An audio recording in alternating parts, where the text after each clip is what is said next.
Let me give you some context so the story I'm about to tell you is more understandable. Our cat Cosmo has always slept in the basement. Every night since I was a little kid, our parents would scoop him up from wherever he was lounging and stick him in the basement. They detested all the cat hair he'd leave behind on their bed, which I guess was understandable. He was also an outdoor cat, so if one of us forgot to put him in the basement at night, he'd wake my parents up at 3 a.m. screaming to be let out. The basement's huge, the biggest room in our house, so I figured he liked having all that space. A little over 2 weeks ago, as I'm writing this, he started acting weird. There's a little landing at the top of the basement stairs just behind the door. That's where we'd usually put him. After a few minutes, he'd walk down the stairs and sleep on whatever piece of furniture he pleased. One night, I placed him delicately on the landing and gently shut the door, something I'd done a million times. As I was filling my water glass in the kitchen though, I heard him meowing from behind the door. That was odd, he usually trotted down the stairs immediately. I finished filling my glass and walked over to the door, wondering if someone had maybe forgotten to fill his dish. I opened the door, and he darted out into the living room as if he were chasing something. I checked the dish, and it was completely full. Weird, I thought, turning to go find him. I put him back on the landing step, closed the door, and that was that. The next 2 nights were essentially the same. I'd put him on the landing, close the door, and start getting ready for bed. After a few minutes, I'd hear him repeatedly meowing. I'd go over to the door, and it was always the same thing. He'd just linger at the top of the stairs, refusing to go down. I worried that maybe he was just getting old, but that was a thought I didn't want to confront just yet. It killed me to do it, but I just ignored him, knowing he'd walk down the stairs eventually. The day after that, he refused to enter the house at all. Usually when he wanted to come in, he'd just hang out at our front steps or by the back door until one of us saw him through the glass and let him inside. At one point, I noticed him curled up on our doormat. I went to let him in, but he didn't move. I went out and petted him a little before going back inside. A few hours later, I walked by the door again and saw that he still hadn't moved. It was getting late, so I picked him up and carried him inside, which he wasn't too happy about. I knew he didn't want to go to sleep downstairs, so I let him sleep in my room that night. It wasn't a big deal, and he seemed a lot calmer that way. Of course, that solution didn't last. For the next few days, my dad kept complaining that someone was leaving the basement door open. He was mad because it was letting all the cool air escape downstairs. Air conditioning wasn't free, which was something he loved reminding us. I assumed it was my sister. She's always been the type to leave doors and drawers open without thinking. I didn't really pay it that much thought. I was just happy that Cosmo seemed to have mellowed out after being allowed to sleep in my room. One night, I woke up randomly in the middle of the night. In my groggy, half-awake state, I glanced over to the door and saw something weird. There was a silhouette standing in my bedroom doorway. It was just standing there, perfectly still. I could tell it was a person because I could see their outline in the faint glow of the lamp we'd leave on in the den. I figured it had to be my sister, so I called out to her, but the figure moved away without a word. I was too tired to figure out what she wanted, so I just went back to sleep. A couple of days later, we discovered what had been keeping Cosmo away from the basement. A flea infestation. The whole place was crawling with them. It was disgusting. We assumed the fleas were the reason Cosmo had refused to go down there, which made sense, but it was strange how they came out of nowhere. We'd never had a flea problem before, and Cosmo always wore a flea collar. My dad yelled at my mom for not changing out his collar, even though she swore she had. My dad went all out, tearing through every corner of the basement to clean it thoroughly.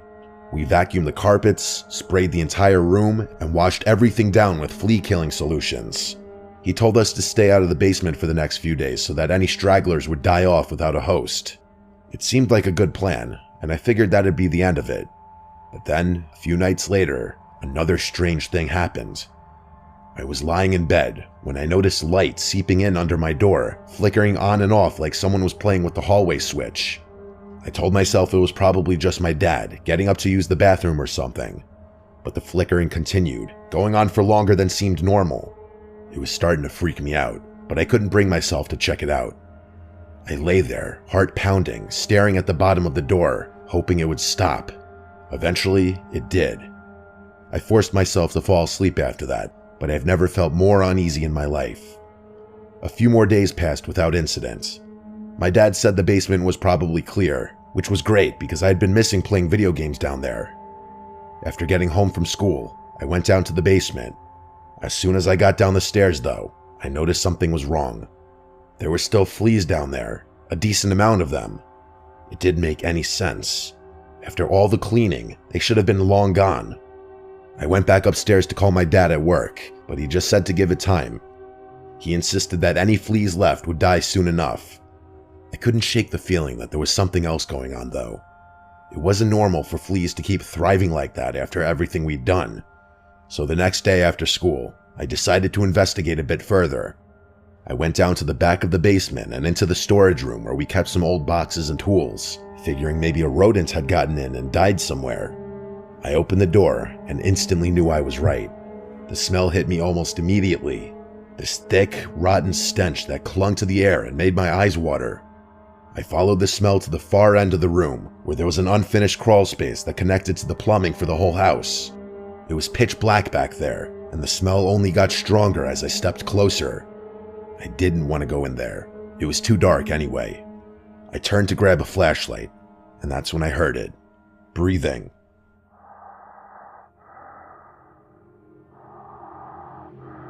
It was faint at first, but steady, like someone was hiding in there. I froze. I felt a pit forming in my stomach. The breathing got louder, as if whoever or whatever it was coming closer. I backed away. Before I could react, I saw a figure lunge toward the end of the crawl space, moving fast.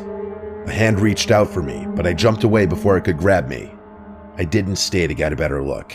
I ran upstairs as fast as I could, slammed the basement door shut, and called the police. When they arrived, they searched the house, but there was no sign of anyone. They found some empty chip bags and food wrappers stashed in the crawl space, but that was it.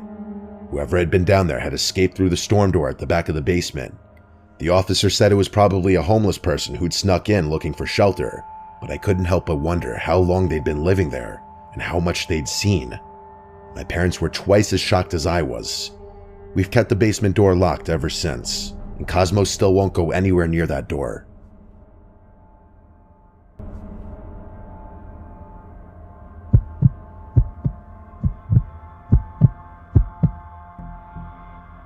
I don't remember every detail of this story since I was only around 7, but my parents have filled in some of the gaps over the years, and there are still bits and pieces that stick out in my memory. So here goes. I'm an only child. Yeah, it kind of sucked growing up by myself, but one of the pros meant that my parents were a lot more involved in my life. They'd really go out of their way to make sure I was thriving, and I look back appreciatively on that. Every year around Halloween, my parents would transform our basement into a haunted house. It wasn't anything fancy, just some old decorations, fake spiderwebs, strobe lights, and a lot of enthusiasm. The whole thing was for a good cause. You had to donate canned food to get in, and my parents would give everything we collected to the local food bank. They even made flyers and passed them around my school and a couple of other elementary schools nearby. The vast majority of people who came were parents of kids in my school, but there were always a handful of parents and kids that we didn't know. My parents actually welcomed that. The more strangers there were, the more food they'd be able to collect, and the greater the likelihood that the haunted house would be a hit. We lived in a pretty big brick house in Haverton, Pennsylvania. A lot of the houses in our neighborhood were fully brick for historical reasons I won't get into. That also meant that most of them were really old too, since it was kind of frowned upon to do any remodeling.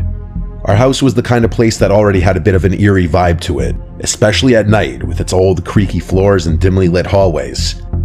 Every year, my cousins Jeff, Rick, Chaz, and Eric would come down to help my parents set up and manage the night. Usually, they'd dress up in scary costumes and hide around the basement to jump out and scare my friends. That year, they decided to go all out and wore matching anonymous masks. You know, those kind of creepy white masks with the blank expressions. The haunted house was a big hit that year, as usual. We had a good crowd going by early evening. But my parents told me later that there had been a strange man who showed up before things really got started. He wasn't with any kids, which was odd since the haunted house was mostly for families. He said his wife was planning to bring their daughter later on, but he wanted to drop off some food cans early. My parents didn't recognize him, but they figured it wasn't a big deal. They thanked him, took the cans, and stood there awkwardly before he got the hint and left. As the night went on and more people showed up, the basement got pretty chaotic. I remember trying to keep up with my friends, who were screaming and laughing as we ran through the decorations. At one point, one of my friends came up to me crying, saying someone in an anonymous mask had scared her. I tried to calm her down and told her it was just one of my cousins, but then she said something that made my stomach drop. She said the person had grabbed her wrist and tried to pull her into a closet. I didn't know what to make of it. I thought maybe she was just being dramatic, but the look on her face told me she was genuinely scared. I went and found my parents and told them what she said. They took it seriously and went down to the basement to check things out. They asked my cousins if they had seen anything strange. Jeff, Rick, and Chaz were all in their positions, and each one of them swore they hadn't done anything like that. But then my parents noticed something else. Eric wasn't at his post. Just then, everyone started to panic. Eric came running down the stairs. He said he'd taken a break to use the bathroom upstairs, and that when he came back, his anonymous mask was gone. He figured one of the other guys had taken it as a joke. That set off alarm bells for my parents, and they immediately shut down the haunted house. They made everyone leave and called the police, who came and searched the house, but of course, nothing turned up. That night, I was still a little shaken up, but I figured it was all over. I fell asleep easily enough, but then I woke up to this tapping sound. It was soft but noticeable, like someone was repeatedly knocking on my bedroom window. I was too scared to get up, so I just laid there, pulling the covers over my chin, hoping I could just fall asleep. After a few minutes, the knocking stopped and I managed to drift back to sleep. But a few hours later, I was woken up again, this time by a scratching noise. It was more urgent than the knocking had been, like someone was clawing at the window frame. I was terrified, but something inside me snapped and I threw the covers off and rushed to the window. I yanked open the curtains and my heart nearly stopped. There, staring back at me, was a person in an anonymous mask, only inches away from the glass. I screamed for my parents. They rushed into the room and I pointed frantically at the window, but by the time they looked, the person was gone. We called the police once again, and they searched the yard and surrounding area, but they didn't find anyone. There were no signs of forced entry, no footprints, nothing. The property was clear. A few months passed and things settled down. The haunted house was just a memory by then, and my parents had started to ease up on their extra security measures. Then, one day, I came home from school to find an anonymous mask laying on my bed. It wasn't just any mask. It looked exactly like the ones my cousins had worn that night.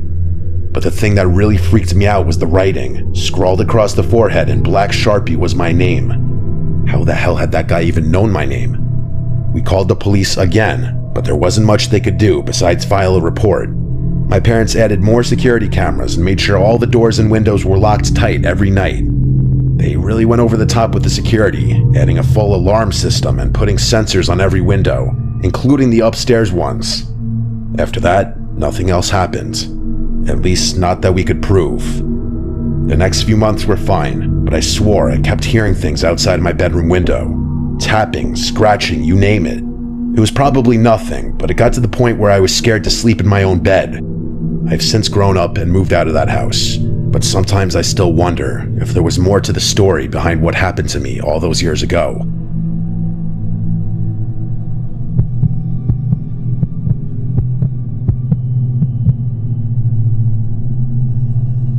I recently got a job at a Mexican joint in a neighboring town. The area was a bit sketchy, but it wasn't anything I couldn't handle.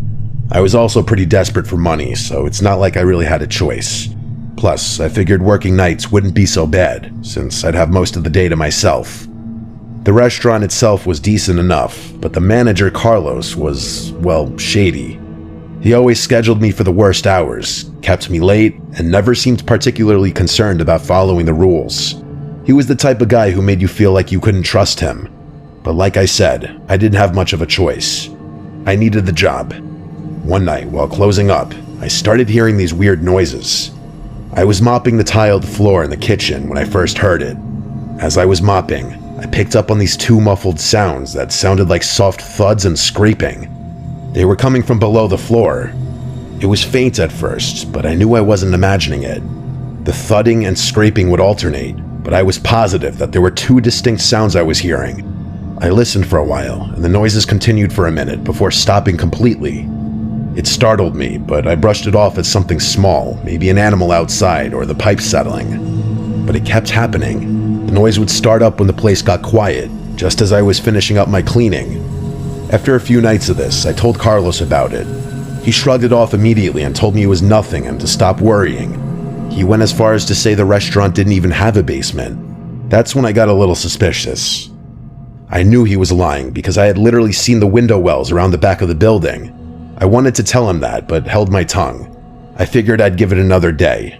Maybe the noises would stop on their own. Of course, the noises continued. I complained to him the next day and told him that the place must have a basement since there were literally windows below the ground. That's when he gave me this strange look and insisted that there was no basement. He told me that the previous owners of the building had sealed it years ago and no one can get in or out. Then he told me in a firm voice to just focus on my job and stop poking around. The way he said it, so dismissive and firm, gave me a bad feeling, but I didn't want to lose the job, so I dropped it.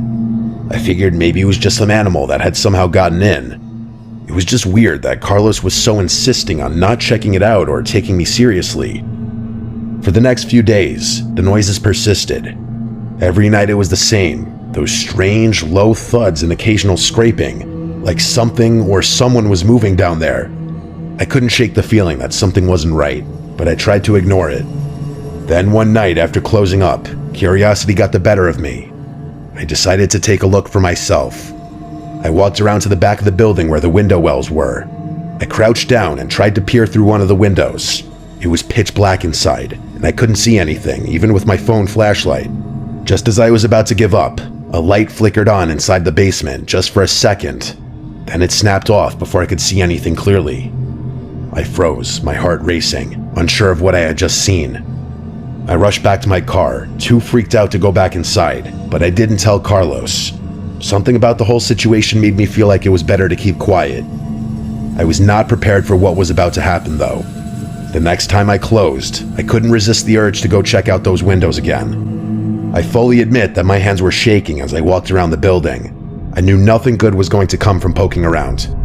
I crouched down to get a good look. This time, as I leaned in closer to get a better look, I saw it. Pressed up against the glass was a face. It was a man, but not just any man. He looked completely deranged. His hair was wild and his face was filthy, like he hadn't bathed in weeks. His yellow eyes were wide, staring right at me through the glass. He bashed his head against the window and gave me this demented smile. I screamed and stumbled back, totally losing my shit. I ran for my car without looking back. My hands shook as I fumbled with my keys, but I managed to get in and speed off before anything else could happen. The next day, I couldn't keep quiet anymore. I went straight to Carlos and told him everything. To my surprise, he didn't even try to deny it. Instead, he sat me down and actually told me the truth. He admitted that the person I had seen was actually his brother, who had been living in the basement. He said his brother was mentally ill, dangerous even, and Carlos had been hiding him down there to keep him out of trouble. The basement had been sealed off to the public years ago, but Carlos had found a way to let his brother live down there, away from prying eyes. He urged me not to say anything, and said he'd appreciate it if I forgot this whole thing ever happened. I didn't know what to say. I wanted to quit right then and there, but I couldn't. I was so strapped for cash that the idea of looking for another job didn't feel like a real option. So I stuck around, convincing myself it would be fine as long as I stayed away from the basement. I tried to keep my head down and avoid Carlos, but the whole thing left me on edge. A few weeks later, something happened that made me regret staying. It was late, and I had just finished closing up. As I walked to my car, I noticed something or someone lurking in the tree line next to the parking lot. It was just a figure, but I knew in my gut it was a person. I had a feeling I knew who it was. My heart started racing, but I pretended not to notice. I kept walking, trying to stay calm, but then I heard footsteps behind me. I glanced over my shoulder, and there he was, the same man from the basement. He was hobbling strangely toward me, but clearly moving as quickly as he could. I scrambled for my keys and managed to unlock the door and throw myself inside just as he reached the door. He slammed his face against the window, smearing it with dirt and sweat, and started pounding on the glass. I screamed, but I couldn't think straight. All I knew was I had to get out of there. I sped off as fast as I could. I'm not sure how I made it home that night without crashing. I've never been more scared in my entire life. I still thank God that he had some kind of limp, otherwise he would have definitely caught me. That was my last night working at the restaurant. I called the police from the safety of my apartment, but I never went back. I didn't want to know what happened next, whether they found the man or if Carlos got in trouble for what he'd done. I just couldn't be involved anymore.